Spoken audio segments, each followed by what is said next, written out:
While it's no secret that the genre has started to roll more eyes than ever before in recent years, Epic Games and Iron Galaxy still insist that there is more blood to squeeze from the Battle Royale stone. With that, we have the free-to-play game Rumbleverse, which thrusts its players into an extremely familiar looking, sounding, and playing experience aimed directly at a large player base of gamers who might have found enjoyment in other iconic Battle Royale games like Fall Guys or Fortnite. The art style, the music, sound effects, and progression systems of Rumbleverse couldn't feel more derivative in 2022, but it's the somewhat less traveled road of a melee combat focus that Rumbleverse bets the farm on to deliver the knockout punch it so clearly wants to.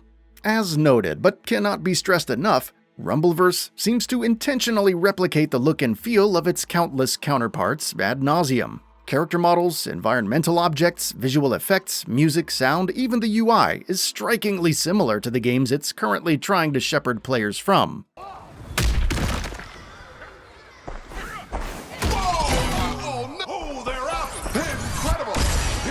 Depending on the player, this may or may not seem like a negative, as the amount of times you have personally engaged with this style of game will be directly proportional to how much you feel it's either fashionable or passé. But at this point, I personally couldn't shake the feeling that Rumbleverse reminds me of somebody showing up to a house party at 4 a.m., long after everybody else has either passed out or gone home.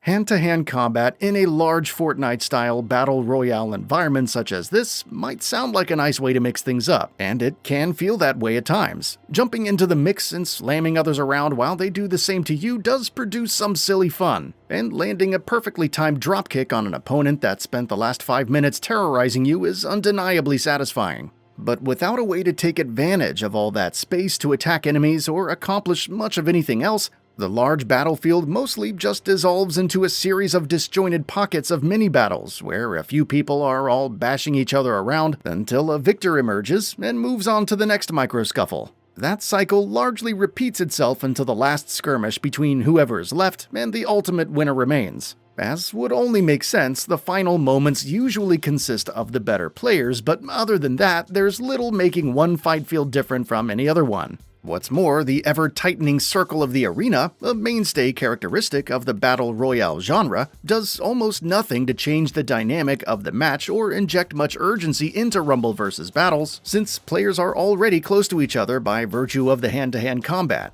At most, the shrinking arena does eventually force some campers out of their hiding spots, but it still amounts to little more than an afterthought in a game where space and distance are so thoroughly squandered. Some environmental hazards or a way to close distances faster would have bridged that gap, but as it is, it rarely feels like there's more than 3 or 4 players to worry about at any given time, making the Battle Royale format feel unnecessary more often than not. The melee combat itself is the game's strongest element.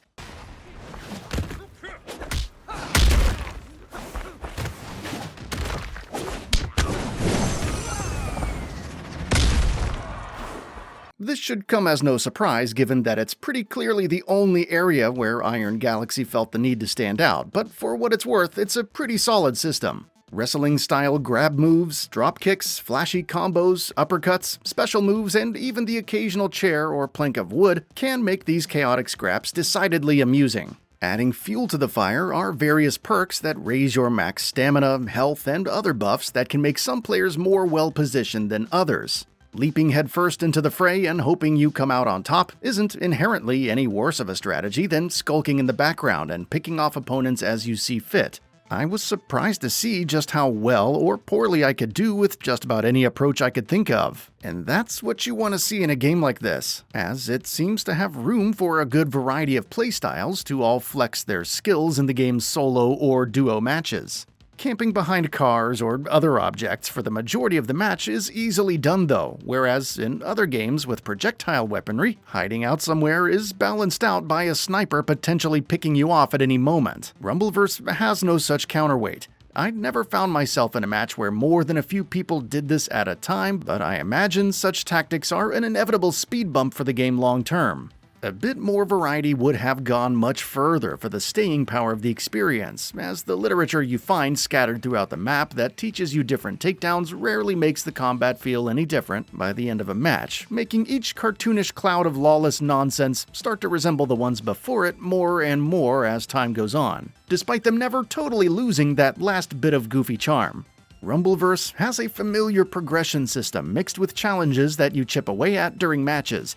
These can range from getting a certain number of KOs to racking up a certain amount of time climbing, all of which are similar to what you've seen countless times and frankly aren't that addicting to work on as a result. Also, despite the game being available for the last several days, weekly challenges are not yet available, nor is whatever the battle pass entails. But what certainly is fully functional is the game's brawler bills, Rumbleverse's fictional currency that charges $9.99 for its smallest increment of 1,100 brawler bills, which is slightly more than enough to get you a pigeon mask or a mushroom hat. From there, you can pay $19.99 for 2,500 brawler bills, $49.99 for 6,500, and $99.99 for 14,000. These aren't unprecedented price ranges for the genre, but that doesn't make them any less ridiculous, and grinding away to earn these things for free is a predictably slow crawl that likely won't feel worth it to most.